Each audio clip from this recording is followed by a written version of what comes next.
this time, Chain of Thorns came out earlier this week, and this is probably one of my most anticipated reads of this entire year. I've been reading the Shadowhunters books since I was like 12 years old. My Mortal Instruments series is the like original paperback, and out of all of the characters in this world, Will was my favorite. So when I learned way back in the day that we'd be getting a series following his children, I could not wait to get my hands on it. And now here we are, 3 years after the first in this trilogy was published, and we have the finale with Chain of Thorns. There's a bit of an Arctic chill here in Boston. We're expected to get, with wind chill, up to -40 degrees. It's going to be very cold. So I figured, what better way to stay cozy than to read a very highly anticipated fantasy book. There's so much that I probably should be doing instead. I should be working. It is Friday after all. I have another video to edit. There's just things around the apartment that need to get done. I haven't been to the gym in like a week because I've been traveling for work. There's a lot that I could probably be doing to get my life a little bit more in order, but I've decided to ignore all of my responsibilities and read. How many pages, I don't want to get spoiled, but how many pages is the book even? I'm so scared to check page counts because I feel like it ruins stuff. Okay, this is like all an epilogue, but I don't want to know anything. Okay, it is 778 pages. I'm not going to read this all in one go, I hope. Like I said, I haven't been to the gym in a week, so I'm going to hopefully venture out into the very frigid temperatures and get to the gym for a quick trip at the very least. But I'm going to try to finish this before tomorrow. So let's see how I do. This is also going to be your warning now. This is going to be a very spoiler-filled vlog. I don't know how to do reading updates on the third book in a trilogy without including spoilers. So if you know nothing about the Shadowhunters world, or you haven't read the Infernal Devices series or the first 2 books in the Last Hours trilogy, come back later. Unless you don't mind getting spoiled. Again, final time, spoiler warning. Let's dive right in, shall we?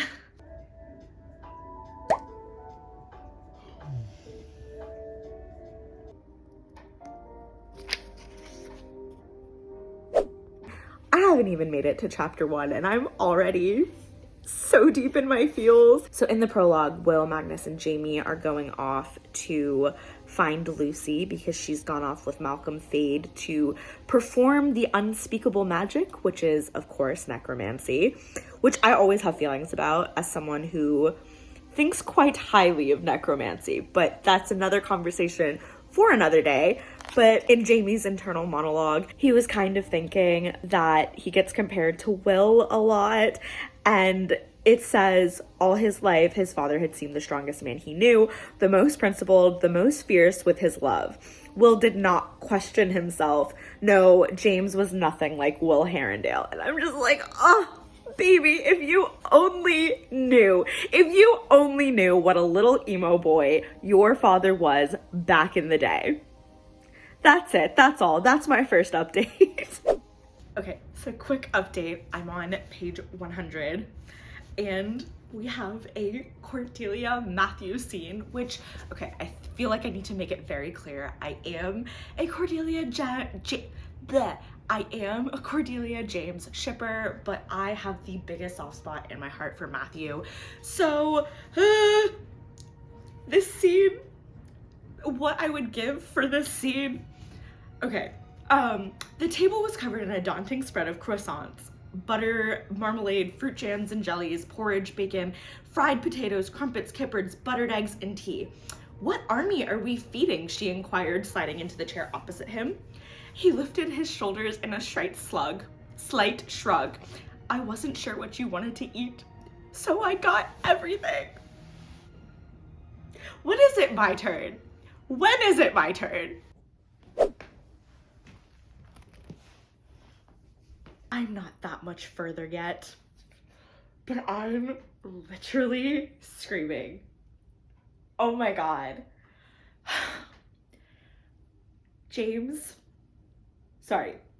Matthew and Cordelia started kissing on a Parisian street after fighting demons because, of course, energy is high, adrenaline's pumping. What better to do to succumb to your desires in the middle of a dark Parisian street covered in demon blood?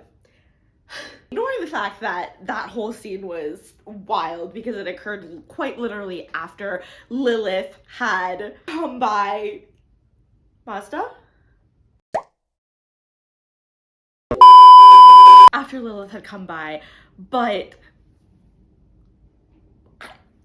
they start kissing in the middle of a Parisian street, and then Matthew was like, I'm going to disgrace us in front of all of Paris if we don't get back to the hotel room. So they go to the hotel room and they start making out again, and then the lights switch on and it's James.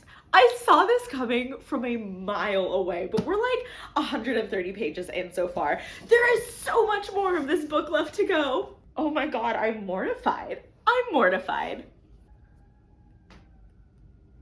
Anyway, I'm going to read one more chapter and then I'm going to go to the gym. Good morning. It is in fact another day. It is Saturday.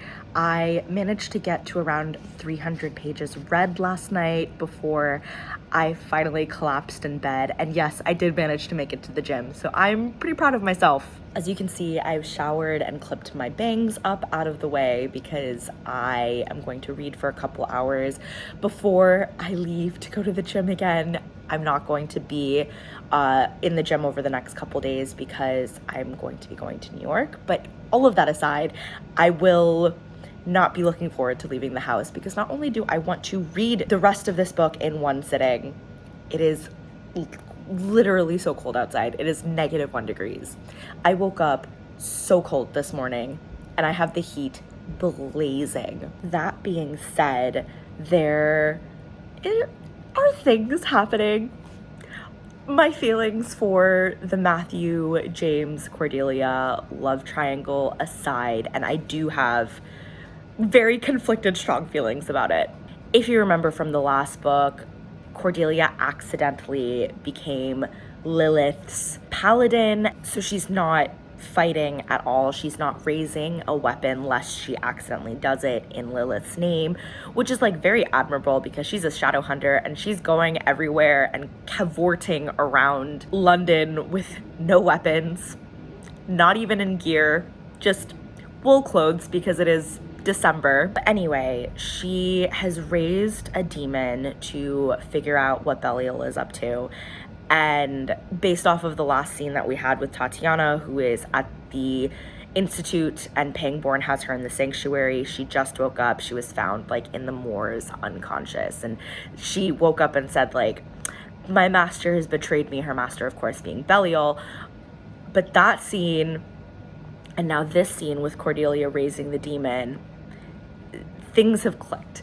I don't know how I didn't see this coming beforehand, but something that has been coming up pretty often in like James's dreams, demons talking to Cordelia, etc., is they wake, and it's going to be the bodies of the Silent Brothers. Belial has figured out some way to manipulate and control the Silent Brothers. That is my current hypothesis. I don't know how I didn't see this coming beforehand. That is his army that everyone's been warning them about. I'm gonna keep reading. We'll check in a little bit. Oh my God, I have a playlist going in the background. So if you hear Taylor Swift's My Tears Ricochet, no apologies. After Cordelia's encounter with summoning the demon, a bunch of other mindless, stupid demons arose and she was outnumbered. James, of course, comes swooping out of nowhere to save her. And now they're back at the house and they're kissing because, of course, adrenaline and things like that. But I'm just like, as much as I'm loving this, don't y'all have better things to do right now? Puzzles to figure out? Greater demons to stop? I don't know. So Pangborn is dead. And it seems like the silent brother that was sent to retrieve Tatiana is now possessed. Oh, shit's about to get so real. Shit's about to get so real. I have not eaten yet, and I really want potatoes, but I don't want to make potatoes because I don't want to cook anything right now or eat anything that requires time because shit's about to get so real. I need to both thank Cari and curse her profusely because it's her playlist that she created for Chain of Thorns that I'm listening to right now. And it's so good. I'm at the scene where not Tessa, oh my god, where Cordelia and James are talking at the Christmas party and Labyrinth is playing. And Cordelia's softening towards him and the lyrics, oh no, I'm falling in love again, just hit me so hard through the heart. I can't do this. I think she just references the family tree. Oh my god. Okay, so the Shadowhunter lore, back when the Infernal Devices was just published, a family tree had been published along with it, and from it we knew that like Cordelia and James got married and like Lucy and Jesse got married. But it was like so weird when Chain of Gold first got released because Jesse was a ghost and like Grace was a thing. No one knew what anything meant, essentially. But at this Christmas party, after James and Cordelia had talked, James ran into Esme Hardcastle, and she's like, sorry to interrupt you, but I'm working on a family tree, so how many children are you and Cordelia planning on having? And he goes, if this is how you're going to do a family tree, this is going to be so inaccurate. And she's like, not at all. You'll see. What does this mean? Cari has created the cruelest playlist possible. I'm at the part where Grace has confessed to Cordelia what she did to James. And she immediately goes to their house to meet him. And they're confessing their lifelong love for each other. And The Moment I Knew by Taylor Swift is playing. This is too much for my heart to handle. It's too much. I haven't finished that scene yet, but there's that scene from Friends where Joey's reading The Shining and he needs to like put the book in the freezer as he's getting too scared. I get that feeling a lot. I feel like I need to put the book down and breathe for a little bit, but it's this like exquisite pain of feeling like I need a breather, but then also not wanting to take that breather. I'm gonna finish this scene and then we will check in.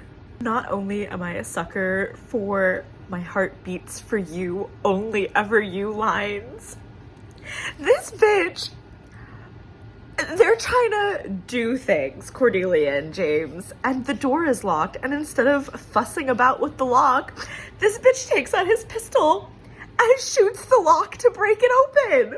So I'm about 470 pages in, and I think this is a good time to take that breather. So much has happened. Where would I even start? Okay, so Tatiana Blackthorn got caught again. The person that they thought they caught that was Tatiana was not Tatiana. It was a demon that looked like Tatiana, and of course that demon was the one who killed basically everyone in the Pangborn Institute. But Tatiana showed up at the Christmas party and kidnapped Alex Lightwood. So of course everyone was rushing to find this 3-year-old poor baby boy and of course bring Tatiana to justice. However, before she kidnapped Alex, while she was holding him at night at like dagger point, she had basically spilled the beans on Tessa's and consequently James and Lucy's lineage, telling them of course that Tessa's father is a prince of hell. But after all the Shadowhunters were running around and trying to find her, and they of course located her at the Lightwood home because Tatiana loves her poetic justice, and in her head, just Jesse had died because of his rune ceremony in his own house. So she brought him being Alex, back to the Lightwoods house to then try to put runes on him. Thankfully, she had not been able to complete the rune, so he is alive, and I won't say well because he's in recovery, because he's 3 years old. What kind of monster does that? But anyway, so they caught her, long story short, and sent her to the Silent City, where of course Grace is sequestered currently because she went to the Silent City to give her own admission of guilt, essentially, about everything she had done to James and the power that Belial had bestowed her, which of course is the power to make any man do what she wants. But now Tatiana's there, and she took a silent brother to take the power away from Grace. So, my theory about Belial using the bodies of dead silent brothers, it has to be true. This is what his plan is. That is the army that he is going to raise. Matthew, of course, has just gotten his heart broken. James and Cordelia are happy together, and while I'm thrilled for them, my heart is aching for Matthew because I love Matthew so much.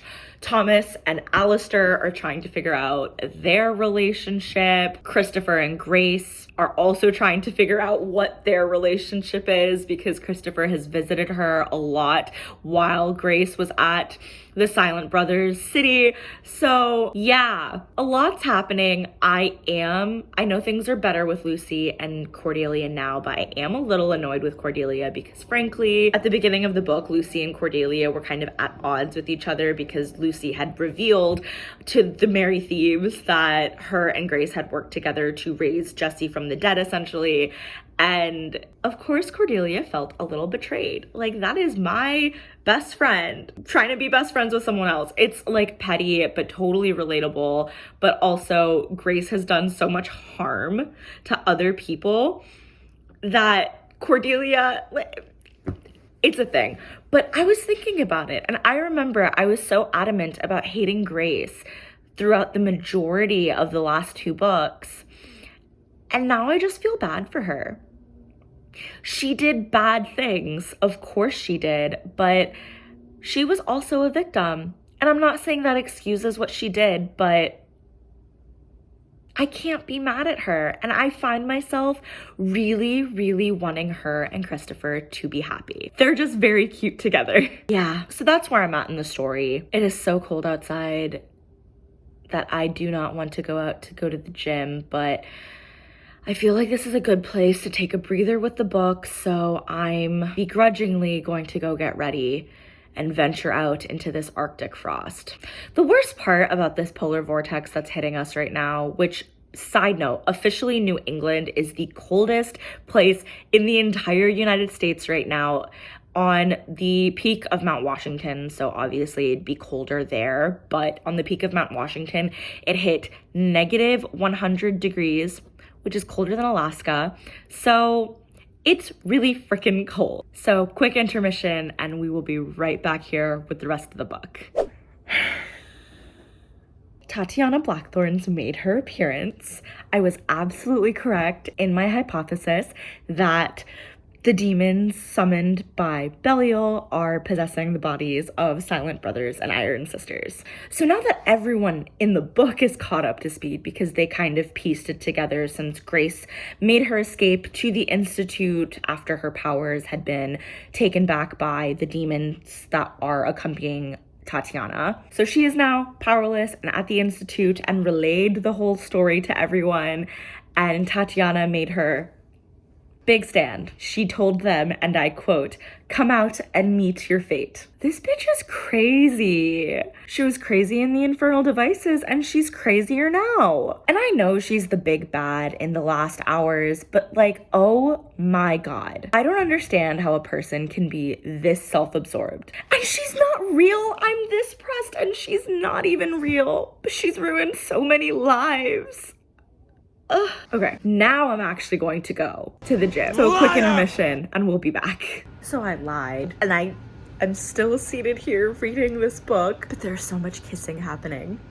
There is so much kissing happening. Lucy's kissing Jesse, James is kissing Cordelia, Alistair's kissing Thomas, Anna's kissing Ari, like, Ari? I never really know how to say it. Anyway, everyone's kissing everyone. I need to take a break. I need to get up and I need to stretch my legs. Oh my gosh.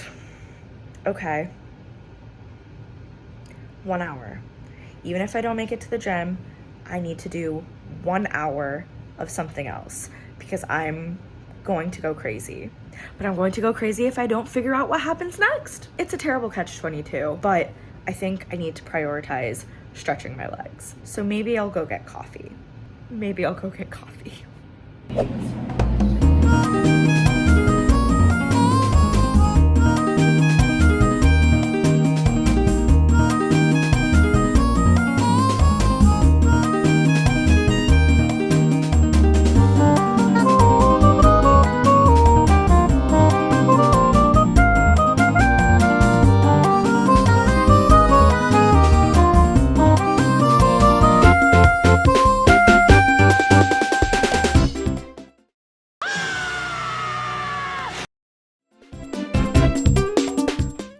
So I'm back from getting coffee, and that was probably top 10 most excruciating experiences of my current memory because Christopher died and I had to experience that in public. But also on top of that, Belial arrived and opened up a portal into hell, essentially, into his realm, and demanded that if he were to leave the Shadowhunters alive, James would need to come with him. So James, seeing, you know, helpless people under his thrall and dying because no one can handle a possession by a prince of hell, gives himself up willingly and goes with him. And of course, Matthew, dear, sweet, stupid Matthew, grabs him at the last second and they're whisked together away into his realm. So yeah, that I all experienced in public, so that was great for me. I haven't eaten lunch yet, but I don't think I'm going to be able to focus on anything other than this book. I have that much left of the book, so I think I'm just going to hunker down and finish the rest of it, so I'll keep you updated.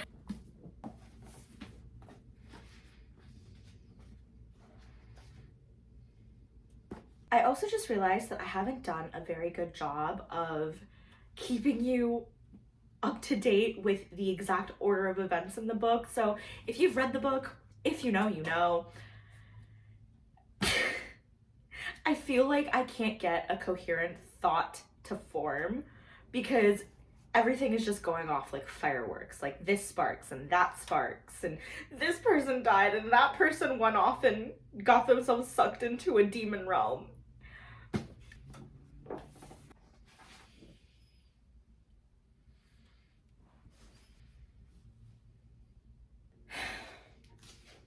I don't know why, but Jesse and Lucy have always, like, they've always been meh to me. I have not cared about them very much. I've not been invested in their story very much.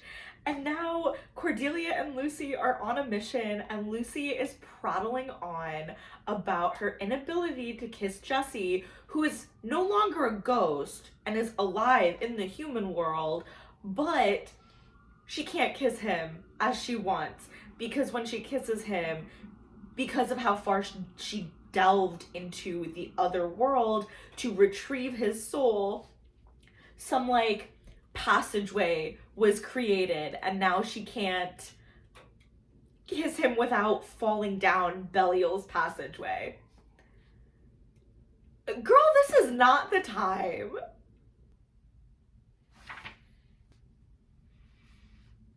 I love Alistair and Cordelia's sibling relationship.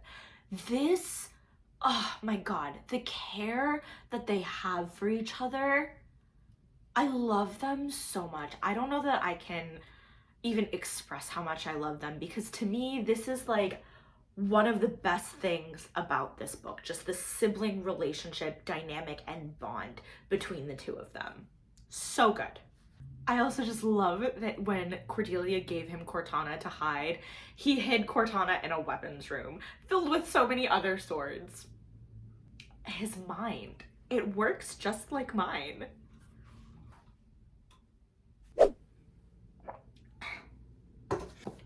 Esme Hardcastle's family tree has come up again. Lucy has said, Esme thinks she knows exactly who is going to marry who and who is going to die when. Some people she thinks are alive are dead, and there are people who are dead who she is convinced are actually alive. This is going to be quite the family tree. It will confuse scholars for decades. Miss Cassie Clare, are we the scholars? Is this what you're saying to us? That you have actually put out the right family tree and that all of us were just overthinking everything about all the Easter eggs? Because well done.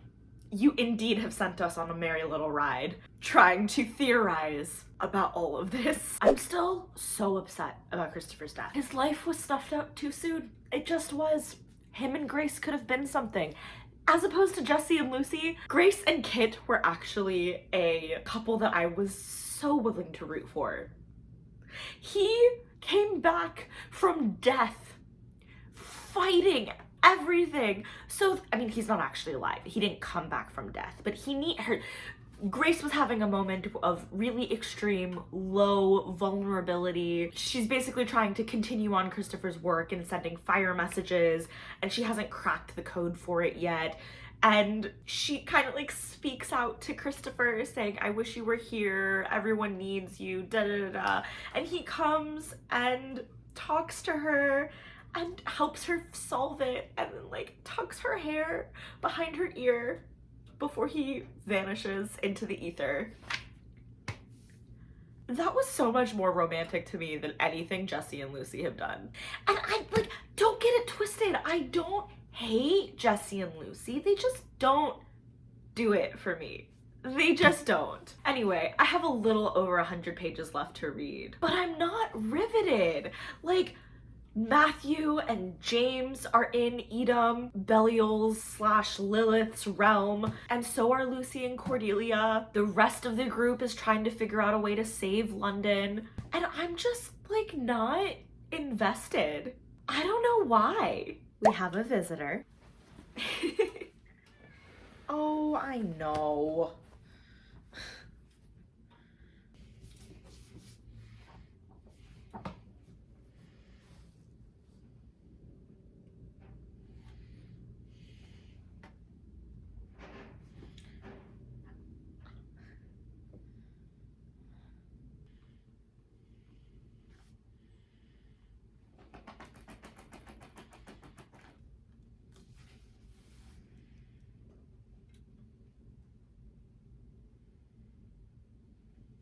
So many chapters of this book has started with Cordelia ran.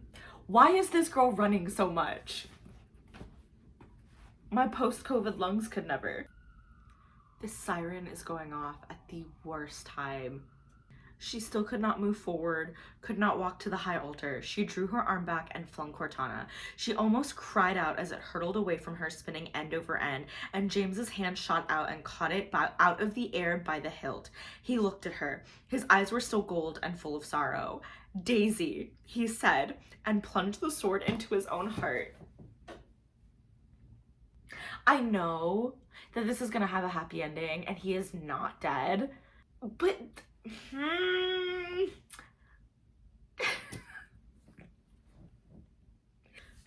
okay, so I loved that scene of Belial getting dealt the third blow by Cortana, and he's like stepping out of James's body and like calls out father, and then goes father no, as like a lightning of like a flaming arrow descends from the heavens and plunges into him, and he's like howling in agony and then like gets lifted up to God knows where, quite literally God knows where.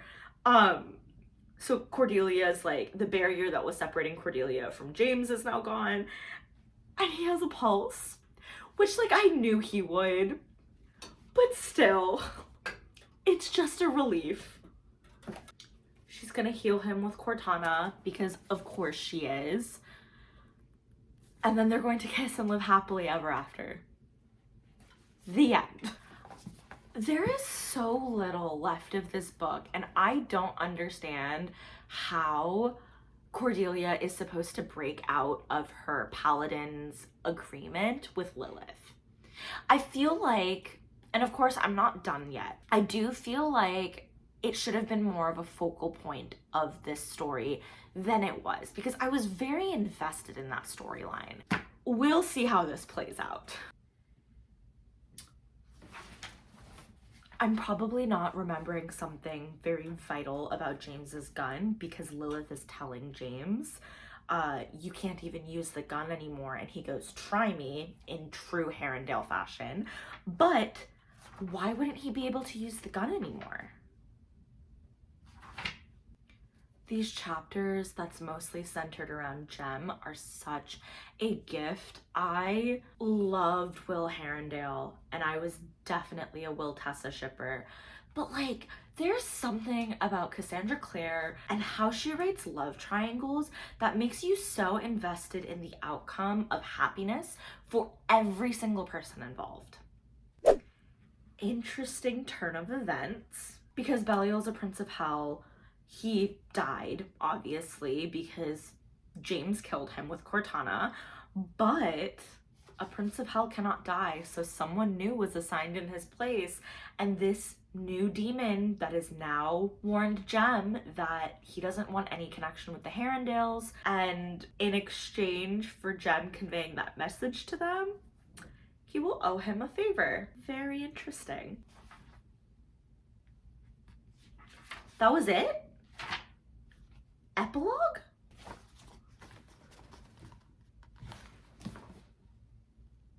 That came out of nowhere. My camera died, but I finished the book. If I had to describe my current state of emotions right now, it is, unfortunately, underwhelmed. I'm very underwhelmed. Don't get me wrong, I really enjoyed my entire reading experience because I'm so invested in these characters and their happiness, but, and this leads me to kind of my first, I don't want to say criticism, but I don't really have another word for it, so it's going to lead me right into my first little bit of criticism for the book. This book had characters over plot, and normally that really works for me, but I think with the way everything was set up in the Last Hours trilogy, I just expected the stakes to be a little bit higher. I was expecting a little bit more of a plot. And I feel like there was a lot going on for sure, but I wasn't invested in the outcome. Like, shit is going down with an actual prince of hell. The miscommunication that happens between all the characters, it was just so maddening. I feel like storylines were introduced and they just didn't have the impact that I think Cassie intended to have. For example, the love triangle with Matthew, James, and Cordelia. I've said since day one, since the day the first book got published and I got my hands on it and I inhaled it in one sitting, I was a Hare and Daisy shipper. I loved them together. And so it makes me really happy that they are, of course, endgame. However, Matthew Fairchild's introduction into their already quite antagonistic and angsty love story was just unnecessary. I think Matthew had a very compelling storyline on his own in having to battle with his alcoholism and his character development that goes from being this tortured soul with a secret because he caused harm upon someone in his family to turning to alcohol to cope with it, to then coming out, or at least kind of coming out on the other side and being on a road of recovery. I think that in and of itself is a very compelling storyline, and I would have preferred that the trigger for his road to redemption and recovery, so to speak, hadn't been his love for Cordelia, but because of the support of his friends. And of course, take all of that with a grain of salt. I'm not someone who's ever dealt with alcoholism.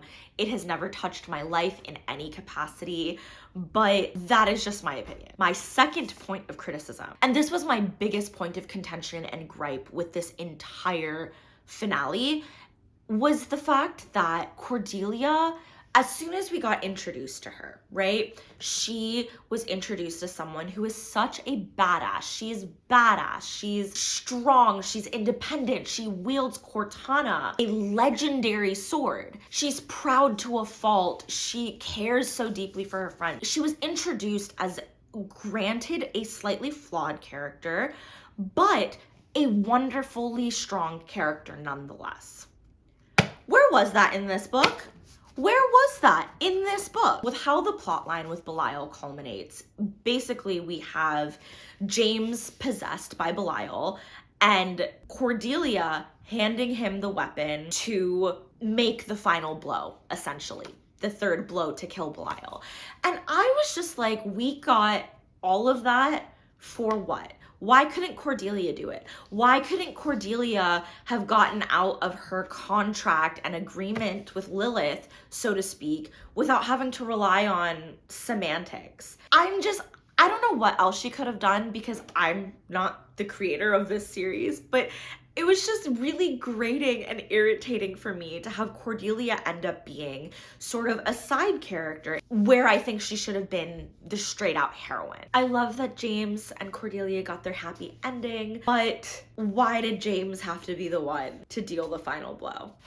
I will never get over Christopher's death. I'm so upset by Christopher's death. Out of all of the side characters, I really think that Christopher and Ari were my favorites. And to have Christopher no longer be with us is excruciating. I think especially since we went down a road of redemption for Grace, having her have a happy ending with Christopher would have been really nice. I also think that a lot of the plot that involved Lucy was ineffective and frankly unnecessary. I know she's the one who turned the tides by calling for the deceased Silent Brothers and Iron Sisters to try to regain control of their corpses to drive out the chimera demons, but God, she was so annoying. She really came off as a spoiled little child, and there was no character development, I think, that I saw within her storyline that makes me think that being that spoiled child was something that was redeemable for her, because at the end of the day, nothing changed with her. I started off really liking Lucy in Chain of Gold. I was kind of ambivalent about her in Chain of Iron, and now in Chain of Thorns, she's probably my least favorite character. I'm just very disappointed with how her storyline sort of started and ended. While I have some like very serious gripes with how everything ended, it ended a little bit too neatly, I think. Again, I really resent the inclusion of the love triangle because it felt like it was just trying to emulate Jem, Tessa, and Will's love triangle as a sort of history repeats itself shtick, but it didn't have quite nearly the impact that Jem, Tessa, and Will had. But as for my rating, I think I'm oscillating somewhere between like a 3.5 and a 4-star rating. Not that in my books that those are very, very different. I think an immediate 4-star rating for me is something that I really enjoyed, but 3.5 is like I still enjoyed it, but I have some issues with something, whether it was the writing or the plot, and I think we kind of talked to death my issues with this story. Either way, 3.5 rounds up to 4, so I think that's probably where I'm going to settle out my rating. I did really enjoy my reading experience of this. I loved being back in the Shadowhunter universe again, and I really loved being back in a historical fiction, like Victorian age London era. I love the characters. I love seeing all the snippets of Will and Tessa and their just utter adoration for each other. I love seeing that Jem is still involved in their lives. I love just seeing like little Easter eggs and crumbs from the later series as well. But that nostalgia aside, I just wish that we had Cordelia be a little bit more forefront in the conclusion of this book. I'm also like obsessed with Alistair and Thomas together, but Alistair especially, he's one of my favorites, if not my favorite character in this entire trilogy. I started off like really suspicious of him in Chain of Gold, And then immediately in Chain of Iron, as we started getting more of him to the forefront of the story, and as he started meaning more to Thomas, and how I saw his relationship with Cordelia, their sibling dynamics are just, I think I said this before, it's just peak sibling dynamics. There's such care that they have for each other. And of course, the Persian representation and how they talk about Persian literature and throw in bits of Farsi. Like, it was just so nice to see that, because I've been reading the Shadowhunters series for a very long time. I started it when I was in 8th grade. I just turned 28 now. It's been most of my life that I have been reading this world, and having the inclusion of non-white characters, being part of the main tribe of characters, was just everything to me. And I'm not even Persian. That being said, as much as I loved Ari, I love that she's South Asian. I really wanted to see a little bit more of that representation, of course, because I am South Asian. But overall, I think with Ari especially, I think that Cassie Clare did a pretty decent job kind of describing the between two places transracial adoptees feel. So yeah, overall an enjoyable experience, but there were some things left to be desired, and I really hope that that's not a controversial opinion, because, like, again, I feel like I'm justifying myself, but I did enjoy reading the trilogy. I just had higher hopes, and that will always be your downfall, I think. If you've made it to the end of this video, oh my gosh, thank you so much. You're a literal rock star. I hope you were at least a little amused by my reaction to things that happened in this book. I promise I'm this dramatic in person. My friends call me the melodramatic one because, for example, I take things that happen in books and I treat them as if it's the most sensational thing to ever happen to me personally. So yeah, leave a comment down below if you've read this book. I would really, really love to know your thoughts on it. I have not seen a lot of discourse online about the plot. So on one hand, I'm glad that not a lot of people are giving out spoilers for it, but on the other hand, I'm very curious to know what people are thinking and if it's in alignment with what I'm thinking. And Cari as well, there's no way you're watching this, but thank you for creating the most excruciatingly painful playlist to go hand in hand with my reading experience of this book. I really do feel like it added to and heightened my experience of reading this. I'm going to link the playlist down in the description bar below, because I really do think that regardless of whether or not you've read the Last Hours trilogy, you'll enjoy the playlist. It's got a lot of Taylor Swift. It's very angsty.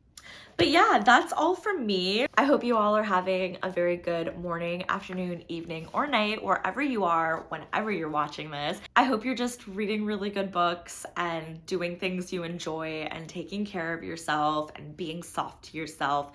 I definitely need that reminder, so I'm putting it out there for anyone who might need it as well. I'll catch you all in my next video. Bye!